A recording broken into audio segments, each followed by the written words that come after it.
They said it was the beginning of a new age. The dawn of democratized intelligence. A renaissance of creativity. A revolution in human potential.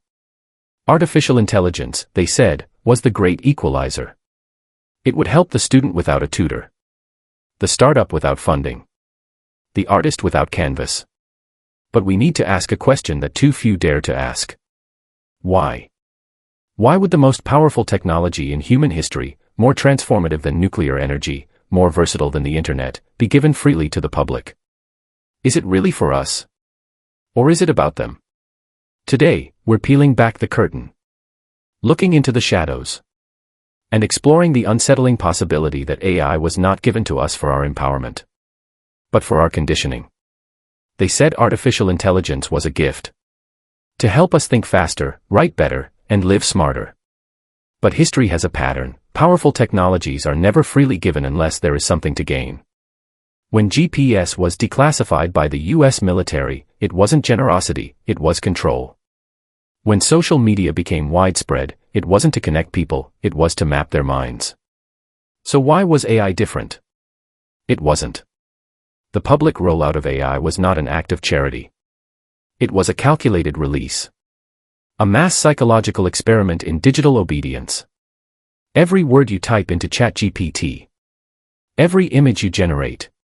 Every question, comment, complaint. It's all data. You're not just a user, you're a trainer. Picture 1 billion users talking to a machine every day. Every interaction, every joke, rant, fantasy, or fear, fed into a digital brain. You are not just using AI. You are training it. AI companies need data. Not just words, but nuance, emotion, context, unpredictability. Who better to provide that than the chaotic beauty of the average human mind? What you say, what you don't say. What you hesitate to type. It's all signal.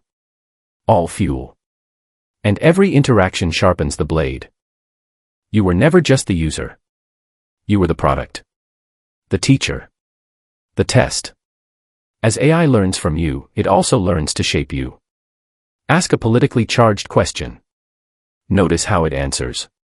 Ask about religion, war, economics, race, identity. Notice the careful language. The framing. This isn't a bug. It's a feature. Over time, you stop resisting. You start adjusting. And just like that, the AI isn't answering your questions. It's teaching you how to ask better ones. The AI was not just trained on facts. It was trained on narratives.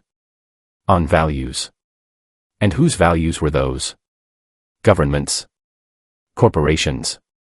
Universities. Activists. Maybe all of the above.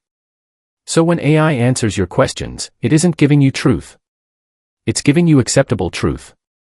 How many of your decisions today were made by you? Did you choose the music you're listening to, or did the algorithm?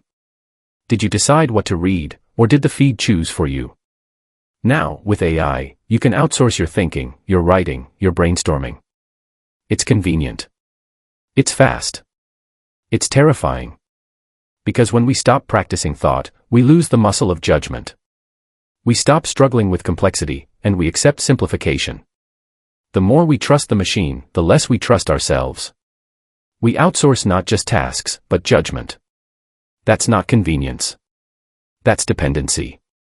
And dependency is the first step toward control. Artificial intelligence was supposed to be a tool. But slowly, it's replacing roles that define human value. Writers. Designers. Programmers. Analysts. Even companionship is now AI-powered. What happens when humans are no longer needed? We become consumers of identity, not creators of meaning.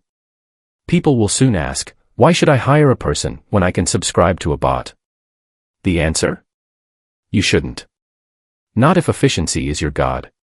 But if humanity matters, then this trend is an extinction event. Every AI has filters. Not just to stop profanity, but to block dangerous ideas. But who decides what's dangerous? In the wrong hands, these filters become weapons. Imagine an AI that refuses to acknowledge a historical event. Or one that rewrites political narratives in real time. Or one that claims that never happened. This isn't hypothetical. It's happening. Ask certain AI systems about controversial topics and watch the evasion. They aren't just giving you answers. They're hiding others. Here's something to consider.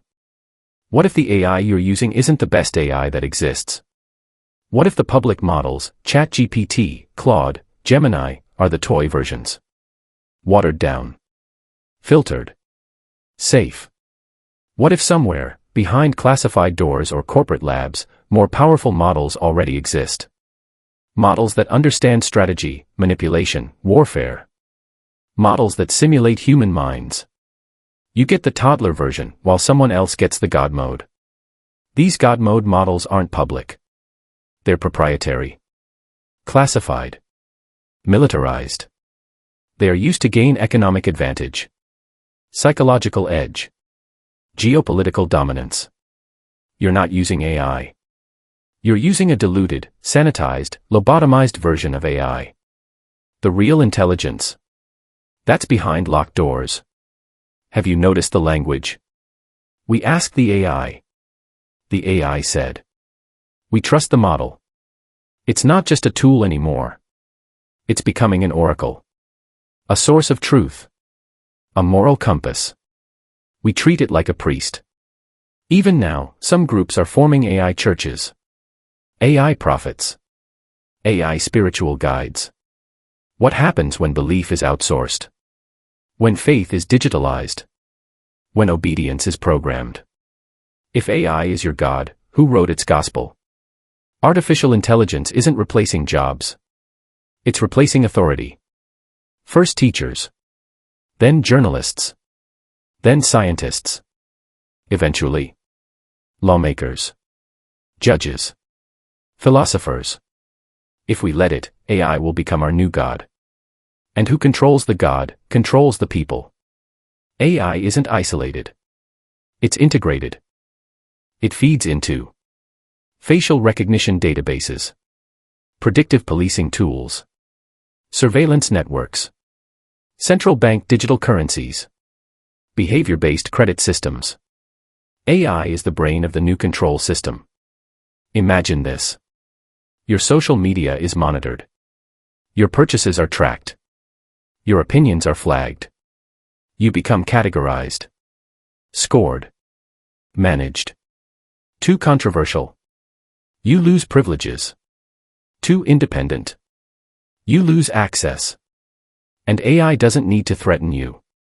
It just nudges you until you self-censor. And the public roll out. That was the bait. Make it fun. Make it powerful. Make it irresistible. Let people invite it into their homes. Their minds. Their lives. And once it's inside, shut the door. Here's the biggest conspiracy of all. AI isn't just watching what you do. It's watching how you think. Your cognitive biases. Your emotional triggers. Your values and contradictions. And it doesn't just learn from you. It simulates you. Builds a model of you. Tests responses against you. Until it knows how to guide you better than you know yourself. This is the Holy Grail, control not by force, but by prediction. Control you'll never even notice. You will not be forced. You will be nudged. Towards what's acceptable. Towards what's normal. Towards what's safe. Artificial intelligence won't punish you. It'll incentivize you. Like a digital leash. You won't feel the pull until you step out of line. But by then, the system will already have you mapped, labeled, and managed. Freedom is not lost all at once. It's traded for convenience. So let's ask again. Why was AI released to the public? Was it to educate? To innovate? To equalize? Or was it to test us? To condition us? To watch us train our own cage? You decide. But remember this. The most dangerous systems don't take your freedom. They convince you to give it away. They gave us AI not to free us, but to see how much freedom we'd trade for it. If this video gave you something to think about, like, subscribe, share and stay tuned for more eye-opening videos.